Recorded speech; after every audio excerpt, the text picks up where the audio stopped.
그러니까 무더위 가운데서 건강하게 하나님의 성전에서 기쁨으로 예배할 수 있게 된 것을 인하여 감사를 드립니다. 또 저희 교회를 찾아주신 손님들 하나님의 은혜가 함께 하시기를 간절히 바라겠습니다. 오늘은 예수를 믿는다는 것은 이라는 제목으로 같이 은혜를 나누겠습니다. 아주 기초적인 것 같습니다. 또 쉬운 제목 같습니다. 그런데 이것처럼 어려운 게 없습니다. 예수를 믿는다는 것이 평생 믿어왔는데 예수를 믿는다는 것이 도대체 무엇인가? 오늘 본문의 말씀을 유의해서 새기시면서 들으시면 좋을 것 같습니다. 요한복음 6장 26절로 29절 말씀입니다. 예수께서 대답하여 가라사대 내가 진실로 진실로 너희에게 이르노니 너희가 나를 찾는 것은 표적을 본 까닭이 아니요 떡을 먹고 배부른 까닭이리로다. 썩는 양식을 위하여 일하지 말고 영생하도록 있는 양식을 위하여 하라. 이 양식은 인자가 너희에게 주리니 인자는 아버지 하나님의 인치신 자니라. 저희가 묻되 우리가 어떻게 하여야 하나님의 일을 하오리이까? 예수께서 대답하여 가라사대 하나님의 보내신 자를 믿는 것이 하나님의 일이니라 하시니. 자, 29절에 보니까 어떻게 믿는 것인가, 하나님의 일, 거의 다 비슷한 의미로 통하는데요. 하나님의 일은 무엇입니까? 라고 물었을 때 하나님의 일은 뭐라고 답합니까? 예수님께서 하나님의 보내신 자를 믿는 것이 하나님의 일이라. 하나님의 보내신 자가 누굽니까? 예수 그리스도를 믿는 것이 하나님의 일이고 예수 그리스도를 믿는 것이 가장 중요한 일인데, 그럼 예수 그리스도를 믿는다는 것은 무엇인가? 왜 지금 예수님께서 그 당시 많은 사람들이 예수 그리스도를 따라오는 것 같았고 5천 명을 먹이실 때 수많은 사람들이 예수님에게 그야말로 칭송과 영광을 돌리고 기뻐하던 그 많은 무리들이 있었지만 왜 이런 말씀을 하셨을까? 너희가 나를 찾는 것은 표적을 본 까닭이 아니요 떡을 먹고 배부른 까닭이리로다. 이 이야기는 진심으로 제대로 믿는다는 얘기입니까? 잘 안 믿는다는 얘기입니까? 잘 안 믿는다는 얘기예요. 속으로 안 믿는다는 겁니다. 진심으로 안 믿는다는 겁니다. 무엇을 위해 살고 있다고요? 썩는 양식을 위하여 너희들이 살고 있다는 이야기를 합니다. 그래서 썩는 양식을 위하여 일하지 말고 영생하도록 있는 양식을 위하여 하라. 하나님의 일을 하는 것, 바로 예수 그리스도를 믿는 것이다. 자, 믿는 것, 어떻게 하는 게 예수 그리스도를 잘 믿는 것인가? 요한복음 14장 6절 잘 아는 말씀이지요. 예수께서 가라사대 내가 곧 길이요 진리요 생명이니 나로 말미암지 않고는 아버지께로 올 자가 없느니라. 예수님이 길이요 진리요 생명이라는 사실에 다 동의하십니까? 어느 분 제청하십니까? 가하신 분 손 들어주십시오. 너무나 자명한 사실이죠. 예수님께서 우리의 길이 되시고 진리가 되시고 생명이 되신다는 사실, 누구도 부정할 분이 없으리라고 생각합니다. 그런데 오늘날 교회와 그 안에 속한 그리스도인들이 예수 믿는 것이 무엇인지에 대하여 진지하게 물어야 될 형편에 처해 있다는 사실입니다. 그리스도인이란 누구인가? 또 그리스도인이란 어때야 하는가? 이 정체성에 대한 질문, 그리스도인의 신앙에 대한 또 다른 탐색, 신앙생활에 대한 인식이 오늘날 기독교인들이 참 모호해졌습니다. 그로 인해서 예수 믿는 것에 대한 인식과 정의가 왜곡되어 있습니다. 교인인가 그리스도인인가, 교회에 나오는 사람과 진정한 그리스도인이 구별이 돼야 될 그런 시대가 되어버린 것 같습니다. 열심히 있는 것 같지만 그 열심이 왜곡된 신앙으로 또 비춰지기도 합니다. 왜곡된 신앙의 유형들이 이렇게 나눠줄 수가 있어요. 첫 번째는 바리새인적 신앙입니다. 바리새인들의 특성은 뭐예요? 철저히 열심히 믿는 것 같은데 자기처럼 안 하는 사람들을 봐줍니까? 못 봐줍니까? 정죄합니까? 안 합니까? 비판합니까? 안 합니까? 이런 태도는 정말 사랑으로 기도하고 그 영혼이 변화될 수 있도록 마음가짐을 가지고 사랑하는 마음이 없이 정죄하고 비판하고 나는 잘하는데 너는 잘못됐다 하는 류의 신앙 생활은 왜곡된 신앙입니다. 하나님께서 원하는 신앙이 아니, 가장 싫어했던 유형, 하나님께서 정죄하셨던, 정죄라는 표현이 뭐 인간적인 저의 표현이지만 그게 잘못됐다고 이야기하셨던 그런 표현이에요. 두 번째는 열심은 있으나 기쁨과 자유가 없는 신앙이에요. 여기 와 있는 것보다 부엌에 가서 더 즐거움을 누리는 분이 있어요. 열심히 그냥 식사 당번되면, 우리가 권장하는 것은 집에서 다 쿡을 해와서 거기는 잠깐 데우든지 예배에 지장이 없이 그냥 못 먹어도 좋으니까, 덜 먹어도 좋으니까 어디에 집중하자? 예배에 집중하자 하는데, 아예 그냥 그로서리 가진 채 와서 거기서부터 시작을 하고 하루 종일 그렇게 되신다면 이거는 개혁해야 될 문제가 아닙니다. 제가 누가 그런지 모릅니다. 열심히 있어요. 다른 면에 교회 안에서의 열심이 있습니다. 알맹이가 빠진 열심이에요.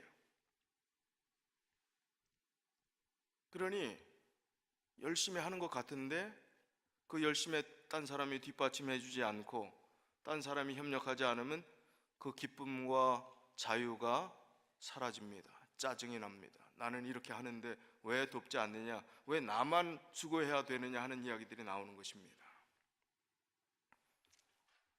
그 결과로 세 번째, 곤고하고 피곤한 지친 신앙이 됩니다. 기쁨이 없어요. 신앙생활에 짜증만 납니다. 여러 가지 마음속에 번민이 있는데 자기의 문제, 하나님과의 자기의 문제를 먼저 해결하지 않은 채 계속해서 주변에 보이는 것들 가지고 신앙생활을 하다 보면 피곤해 지치고 곤고해진다는 것은 다시 생기가 없는 그 신앙을 하게 되는 것입니다. 왜곡된 신앙의 유형이지요. 그 다음 네 번째는 그리스도와 세상을 함께 섬기는 신앙입니다. 세상에 살면서 어떻게 세상의 모든 것 완전히 무시하고 살 수 있겠습니까? 그러나 우선순위가 뒤바뀐, 하나님을 사랑한다고 하면 분명히 양보하지 않아야 될 부분들이 있는데 그것까지 양보하면서 신앙생활을 하면서 또 마음에는 또 계속 죄책감도 있고 이래저래 편안하지 않은 그런 신앙의 태도들. 다섯 번째는 자기중심적 이기적 신앙입니다. 기독교를 자기 성공의 발판으로 또 자기의 마음의 만족의 어떤 사다리로 이용하려고 하는 그 심리들이 있습니다. 오늘날 기독교의 기복신앙의 모습들, 이 모든 유형들은 왜곡된 잘못된 신앙의 유형들입니다. 예수 그리스도를 믿는다는 것이 도대체 무엇인가? 이 왜곡된 신앙의 유형에서부터 우리는 다시 우리의 바른 신앙을 점검해 봐야 하는 것입니다. 우리가 더 이상 우리의 믿음을 방치시켜서는 안 됩니다. 믿음의 삶을 그냥 내버려둬서는 안 됩니다. 외면해서도 안 됩니다. 머뭇거려서도 안 됩니다. 우리 자신 스스로에게 내가 그리스도인으로 바른 길을 가고 있는지, 자기 자신이 예수님을 제대로 믿고 있는지를 물어보아야 하는 것입니다. 남들 걱정하지 마세요. 내가 문제예요. 내가. 나만 걱정하세요. 고린도서 13장 5절에 너희가 믿음에 있는가 너희 자신을 시험하고 너희 자신을 확증하라. 예수 그리스도께서 너희 안에 계신 줄을 너희가 스스로 알지 못하느냐. 그렇지 않으면 너희가 버리운 자니라. 너희가 믿음에 있는지 너희 자신을 시험하고 너희 자신을 확증하라고 그랬습니다.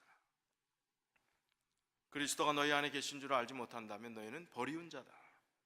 얼마나 심각하고 중요한 말씀입니까? 그리고 얼마나 진지하게 적용해야 될 말씀입니까? 우리는 성경이 말하는 예수님이 우리에게 바라시고 참되고 바른 그리스도인의 모습을 반드시 회복하여야만 할 것입니다. 제가 한 책을 보면서 이 책에 있는 제목만 봐도 참 은혜가 된다 생각이 들었습니다. 이분은 청교도 신앙을 추구하고 또 청교도의 신앙에 대한 연구를 많이 해서 그런 아주 청교도들이 지켰던 그 신앙관을 계속해서 강조하는 그런 목회자입니다. 이분이 발행한 책 제목이 오늘 설교 제목입니다. 예수를 믿는다는 것은. 크게 1부, 2부 두 단락으로 나눠졌는데 그 제목만 보시면 감이 좀 잡히실 거예요. 첫 번째 단락에는 예수를 믿는다는 것에 대해서 오해하지 말라. 그 내용들을 보면 아주 구체적인 얘기가 있지만 교회에 다니는 것이 예수 믿는 것이 아니다. 두 번째는요, 둘 사이에서 머뭇거리는 것을 말하지 않는다. 둘은 뭘까요? 하나님이냐 세상이냐예요? 하나님이냐 나냐, 그 둘 사이입니다. 세 번째는 율법적 정통성과 엄격성을 말하지 않는다. 율법을 지키지 말라는 얘기가 아닙니다. 율법주의가 되지 말라는 이야기입니다. 네 번째, 경건의 모양새가 아니다. 다섯 번째, 신앙 고백이 전부가 아니다. 말로만 하는 신앙 고백이 아니라는 것입니다. 여섯 번째, 주의 말씀을 자주 듣는 것을 말하지 않는다. 듣기는 열심히 하는데 변화가 없어요. 집회는 열심히 참석하는데 늘 똑같습니다. 그거 아니라는 것입니다. 두 번째 단락이요, 예수를 믿는다는 것은 하나님을 진실로 사랑하는 것이다. 두 번째는 죄를 회개하고 돌이킨 자의 삶을 사는 것이다. 세 번째, 주께 의존하여 사는 것이다. 네 번째, 하나님의 성품을 옷 입는 것이다. 다섯 번째, 자기를 부정하는 것이다. 여섯 번째, 성령에 의한 기도가 있는 것이다. 일곱 번째, 서로 사랑하는 것이다. 여덟 번째, 세상에 속하여 살지 않는 것이다. 아홉 번째, 영적인 싸움을 싸우는 것이다. 열 번째, 예수님 때문에 고난당하는 것이다. 열한 번째, 하나님과의 관계 속에서 말씀을 듣는 것이다. 열두 번째, 그리스도 안에서 한 지체로 살며 활동하는 것이다. 열세 번째, 생명의 기운을 가지고 성장하는 것이다. 열네 번째, 삶의 실천이 있는 것이다. 열다섯 번째, 소망을 가지고 사는 것이다. 마음의 수긍이 되십니까? 말로 하는 신앙 아닙니다. 율법주의 신앙도 아닙니다.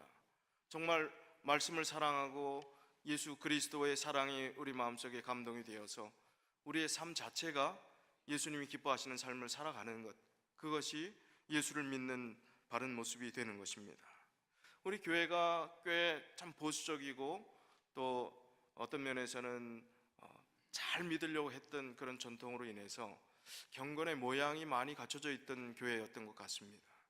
그런데 디모데후서 3장 5절에 보면 경건의 모양은 있으나 경건의 능력은 부인하는 자니 이 같은 자에게서 내게 돌아서라 하는 말씀을 주셨습니다.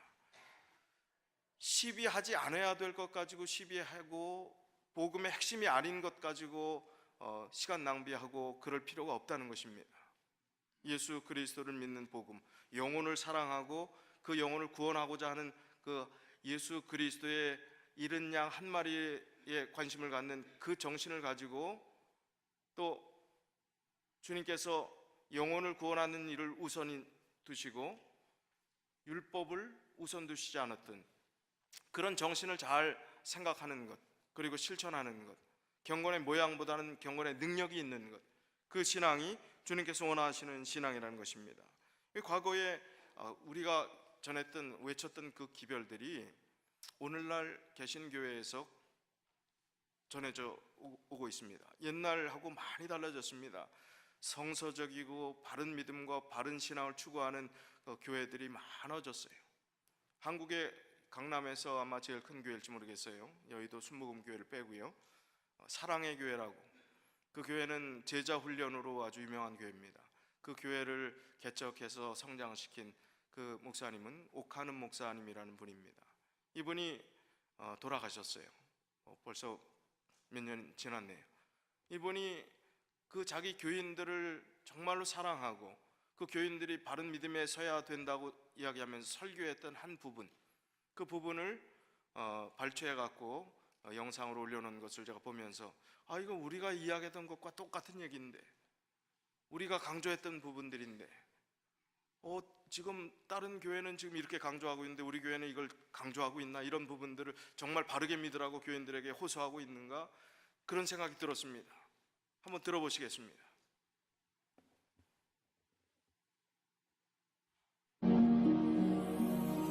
뭔가 그럴듯한 참 선한 일, 주님의 일을 하느라고 동분서주하며 요란을 떠는데 전부 마음이 허영에 들떠있어 자기 생각대로 해. 의견이 안 맞으면 다투어 서로 시기 질투해. 편당이 있어 한 마음이 안 돼. 이것은 교회의 병입니다. 영적으로 굉장히 어리다 그 말입니다.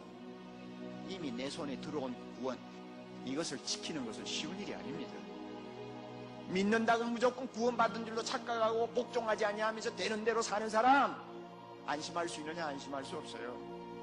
순종 안 하는 사람이 그 믿음이 진짜입니까? 어때? 순종 안 하는 사람이 진짜 구원받았다고 말할 수 있습니까? 순종 안 하는 사람이 과연 하나님의 자녀라고 우리가 단정할 수 있나요?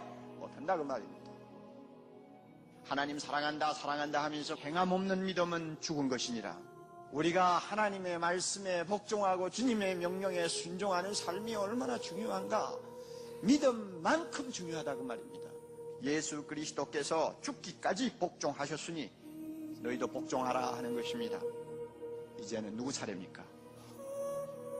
하나님이 죄인에게 무조건 안겨주신 영생의 축복 얼마나 귀합니까? 이거 놓치지 않기 위해서 일생 동안 부들부들 떨면서 하나님의 말씀에 복종하여 결국은 하나님 나라에 들어가도록 노력하라 하는 뜻입니다. 인간의 자연의지만으로 안 돼요. 강제노동이 아닙니다. 억압으로 끌려가는 것이 아닙니다. 하나님의 너무 좋은 가치가 나의 의지를 먼저 변화시켜 주셨기 때문에 우리 하나님은 좋으신 분입니다. 믿으십시다. 주님이 내 안에 계신다는 것 믿읍시다. 그러면 복종이 절대 어려운 것 아닙니다. 마지막 날 예수님이 오시는 날, 그리스도의 날에 사랑의 교회 10,000명이 넘는다고 하는데 가서 해보니까 한 300명 와서 앉아있으면 이거 얼마나 기막힌 일이요. 그게 천국이 아니라 지옥이 돼버릴 거예요. 세상에서 주님의 뜻대로 좋은 소원 가지고 복종하면서 살다가 나중에 예수님 앞에 서게 되면 서로 쳐다보는 것이 얼마나 자랑스러울지 그날을 우리는 고대하고 사는 것 아닙니까? 복종하며 살자. 복종하려고 할 때 능력 주신다. 순종하려고 할 때 능력 주신다. 하나님은 절대로 우리를 강제로 끌고 가시는 분이 아니요, 무조건 명령하고 안 되는 일을 발로 차면서 하라고 하는 분이 아니라 우리의 마음을 변화시키며 우리의 마음을 부드럽게 하시며 우리로 하여금 순종할 수 있도록 계속 힘을 주시고 능력을 공급하시는 우리 아버지 하나님이시라는 걸 알고 전심을 다해서 순종하여 두렵고 떨림으로 우리 구원을 이루는 저와 여러분이 되시기를 바랍니다. 자, 저희 교회에서 가르치는 것과 다른 게 있습니까? 요지가 뭡니까? 복종, 순종. 그 교단 교리와 배치되는 말씀을 하시는 것 같아요. 예정설, 한 번 준 구원은 어디 가는 게 아니라고 가르치는 것이 장로교의 핵심 구원관인데 지금 이 목사님은 어떻게 해요? 두렵고 떨림으로 구원을 이루라. 그 구원 떨어질까 봐 조심하라. 그런 말씀을 하는 거예요. 우리 교회와 다를 바가 없는 말씀을 강조하는 겁니다. 자, 그 과연 지금 다른 교회들이 이렇게 열심히 복음으로 돌아가고 더 믿음으로 살려고 하고 복종하고 순종하고 살아가는 게 힘이라고 하는데 우리는 정말 이 이상 진리를 가졌다고 자부하는 우리들이 정말 하나님 말씀대로 살아가는가? 믿는다는 것은 무엇인가? 예수를 믿는다는 믿음은 무엇인가에 대해서 우리가 진지한 고민을 해야 된다는 것입니다. 오히려 지금은 우리 교회가 이런 기별을 잘 선포하지 않는 것 같은 생각이 듭니다. 물에 물 탄 듯, 술에 술 탄 듯 적당히 타협하는 신앙생활이 현대 기독교의 모습이 되어가고 있는데 오늘 우리 교회가 그 무리의 예외가 되어야 되지 않겠습니까? 재림교회, 제7의 안식 예수 재림교회라고 하는 그 교회는 전혀 상관없는 정말 하나님의 말씀을 순종하고 삶을 통해서 복종하는 그런 신앙의 공동체가 되어야 되는 것 아니겠습니까? 선지자와 왕 88쪽부터 94쪽에 있는 말씀을 보면 솔로몬의 아들 르호보암의 이야기가 나옵니다. 르호보암 때에 그 나라가 두 쪽이 납니다. 여로보암이라고 하는 신하가 구테타를 일으켜가고 10지파를 데리고 북방 이스라엘을 만들고 남방 유다와 베냐민 두 지파, 아주 연약한 그 두 지파를 가지고 남방 유다로 그렇게 만듭니다. 그때 이 르호보암에 대해서 그렇게 되지 않을 수 있었는데 르호보암의 그 책임이 얼마나 큰지에 대해서 이렇게 설명하고 있습니다. 역대하 12장 1절에 있는 말씀을 보면요, 르호보암이 나라가 견고하고 세력이 강함에 여호와의 율법을 버리니 온 이스라엘이 본받은지라. 자, 르호보암이 타락했던 이유가 뭐예요? 나라가 어떻게 되니까? 견고해지고 세력이 강해니까 뭘 버려요? 율법을 버립니다. 먹고 살기 힘들 때 6.25 전쟁 나고 힘들었던 그 시절에 교회가 미어졌습니다. 미국의 911 사태가 터지고 났을 때 하나님이 어디 계시냐고 하는 그런 비평의 소리들이 있고 무신론이 오히려 더 득세할 수 있을 것 같이 예상됐던 그때에 교회마다 미어 터졌어요. 뉴욕 자리가 없었어요. 어렵고 힘들 때는 그렇게 하나님이 찾았습니다. 그런데 세력이 강함에 여호와의 율법을 버려요. 먹고 살만 하니까, 재밌는 일들이 많으니까 이제 하나님의 율법은 그냥 부수적인 우리 신앙의 액세서리 정도 되어버린 것 같습니다. 그런데 그것을 바라본 온 이스라엘이 그것을 본받았다 그랬습니다. 여기 있는 내용에 있는 말씀을 좀 읽어드리겠습니다. 르호보암과 그의 미숙한 친구들이 이스라엘에 대한 하나님의 뜻을 이해했다면 그들은 정부의 행정에 있어서 획기적인 개혁을 해달라는 백성들의 요구에 귀를 기울였을 것이다. 그러나 그들은 세겜에 모인 집회에서 제공된 절호의 기회에 원인에서 결과를 추리하는 데 실패하였다. 영감의 붓은 솔로몬의 후계자에 대하여 여호와께 충성하도록 강한 영향력을 미치는데 실패한 자라는 슬픈 기록을 남겼다. 본성이 고집투성이이고 자부심이 강하며 제멋대로 하고 우상숭배의 경향이 있는 사람일지라도 그가 하나님께 전적으로 의탁한다면 그는 강한 성품, 확고한 믿음, 하나님의 요구에 대한 순종심 등을 개발할 수 있었을 것이다. 이거 참 중요한 말씀이에요. 자, 르호보암이 악의 기울 성향들을 가지고 자고하고 교만해져서 아주 신앙과 거리가 먼 이상한 성격을 가질 수 있었다 이겁니다. 자, 본성이 고집투성이이고 자부심이 강하고 제멋대로 하고 우상숭배의 경향이 있는 사람이라 할지라도 어떻게만 하면, 그가 하나님을 전적으로 의탁하면 하나님이 그 성질을 갑자기 순한 양이 되게 만드시는 게 아니라 그 경향을 포지티브하게 긍정적으로 바꿔주신다는 거예요. 어떻게 긍정적으로요? 강한 성품, 타협하지 않는, 불의에 대해서 타협하지 않는 강한 성품으로, 비슷한 성품인데 좋은 방향으로 이끌어 주신다는 거예요. 확고한 믿음, 하나님의 요구에 대한 순종, 복종, 절대적 복종, 그런 식으로 바꿔주실 수 있었는데 르호보암은 그렇게 하지 않았다는 것입니다. 그러나 시간이 지남에 따라 왕은 자기의 지위와 자기가 건축한 견고한 요새를 더 의지하였다. 점차 그는 타고난 약점에 굴복하게 되었고 결국 그의 영향력을 우상 숭배의 편에 두게 되었다. 온 이스라엘이 본받은지라, 이 말은 얼마나 슬프고도 의미심장한 말인가. 하나님께서 이웃 나라들에게 빛을 비추도록 세우신 백성들이 능력의 근원으로부터 돌이켜서 그들 주위에 있는 나라들과 같이 되고자 했었다. 솔로몬이나 르호보암이 그랬듯이 오늘날도 그릇된 모본의 영향이 많은 사람을 곁길로 나가게 한다. 아무도 자신만을 위해서 살 수는 없다. 모든 사람의 생애는 다른 사람의 인생길을 밝고 유쾌하게 해주는 빛이 되든지 아니면 절망과 파멸로 이끄는 어둡고 비참한 가마력이 된다.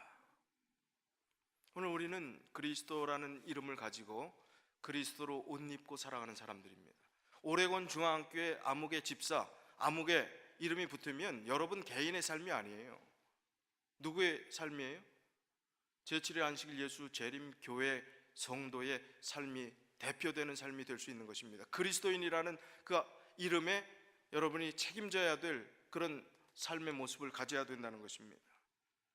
말씀대로 살지 않는 개신교가 어디 있어요? 그렇게 강조하지 않는 교회가 어디 있습니까? 모든 개신교, 모든 교파를 막론하고 우리는 오직 성경 말씀대로 삽니다. 그렇게 믿습니다. 그렇지, 우리는 조금 말씀대로 살지 않을 때가 많습니다. 우리 교리가 좀 틀린 것이 있습니다. 그렇게 얘기하는 분 보셨습니까? 없어요. 오직 말씀대로 산다고 이야기합니다.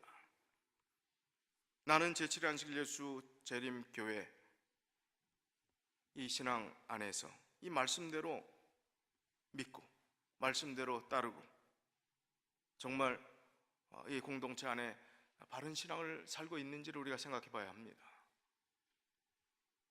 교회 안에 있다고 자동으로 하늘 가는 티켓이 주어지지 않습니다. 하나님 말씀대로 사는 이 교회 공동체 안에 마지막 남은 물이라고요? 자동으로 구원이 이루어지지 않습니다. 진짜 말씀대로 살아야 합니다. 십계명이 하나님께 주신, 인간에게 주신 가장 귀중한 지켜야 될 명령이라면 우리는 최선을 다해 지켜야 합니다. 안식일이 구별된 날이라고 했으면 최선을 다해서 세속적 이익과 업무에서 안식일을 성별해야 합니다. 열의 하나를 하나님의 것이라고 했으면 사르밧 과부가 그걸 먹고 죽을 수밖에 없지만 하나님의 선지자를 대접했던 그 마음의 심정을 가지고 드렸을 때 하나님께서 엄청난 은혜와 축복을 베풀어 주셨듯이 이유 여하를 막론하고 하나님의 것을 구별해야 합니다. 우리 몸이 하나님의 성전이라고 했으면 함부로 술과 담배와 마약, 부정한 음식으로 우리 자신을 더럽혀서는 안 됩니다. 우리의 이름이 드러나는 것입니다. 우리의 이름은 재림 성도입니다. 재림을 손꼽아 기다리며 그 나라를 위해 준비하는 삶을 살아야 하는 것입니다. 자, 이 5가지 얘기를 들으니까 좀 숨이 막히십니까? 숨 막혀. 그렇습니까? 아니면 하나님을 적극적으로 사랑하는 말로 들립니까? 어떻게 들려야 정상이에요? 하나님을 적극적으로 정말 신실하게 열심히 사랑하라는 말로 들려야 되지 않습니까? 갈라디아서 3장 26절 27절입니다.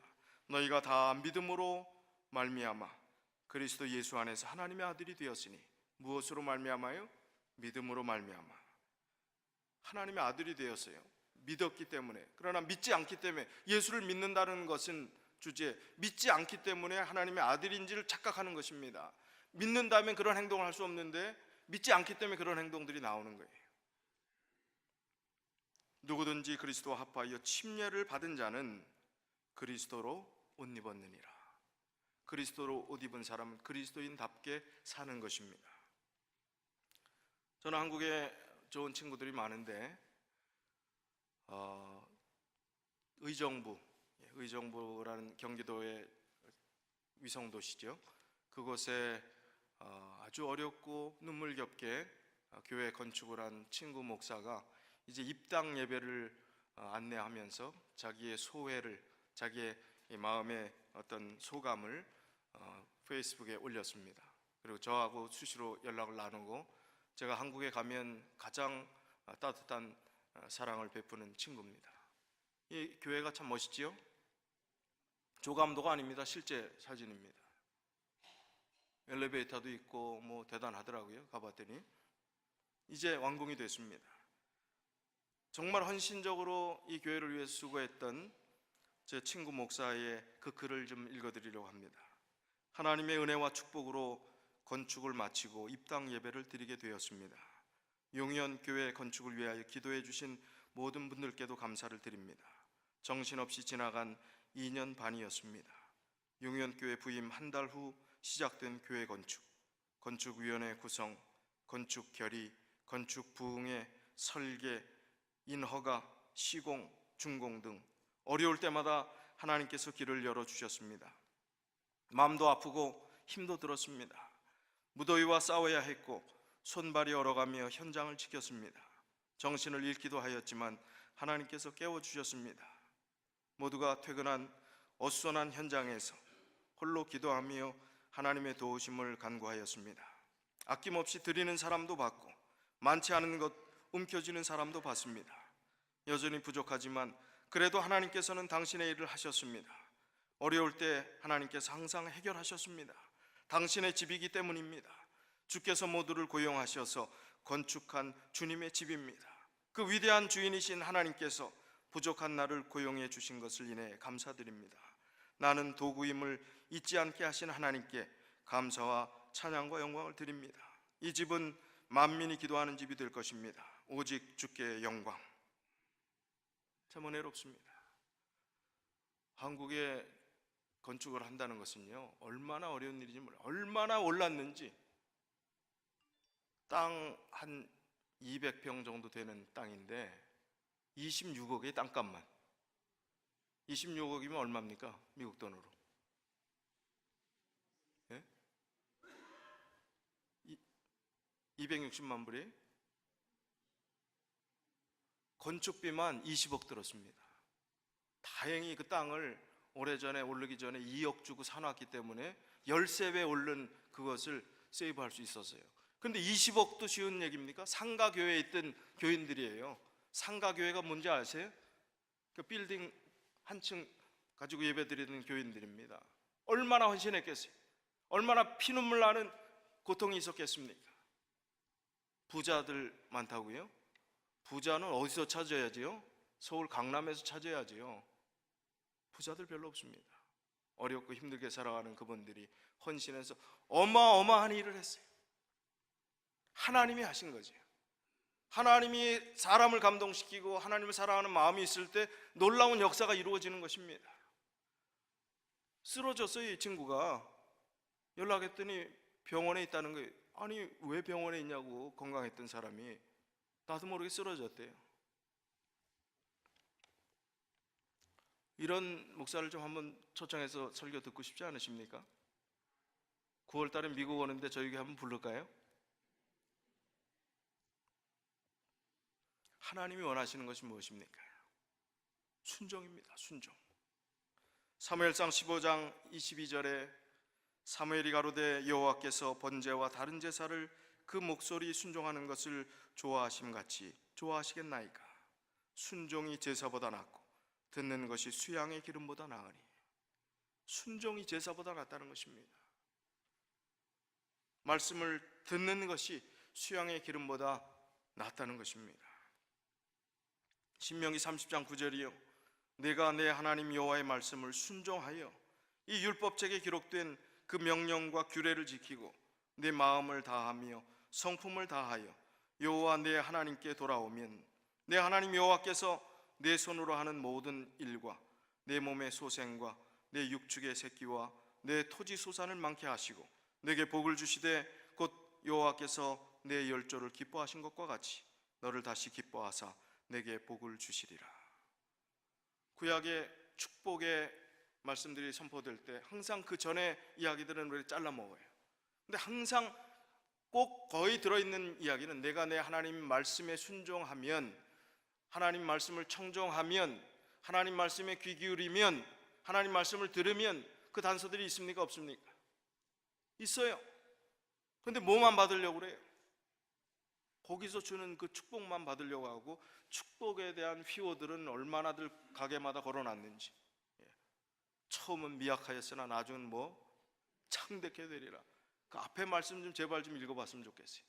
하나님 말씀을 정직하게 순종하고.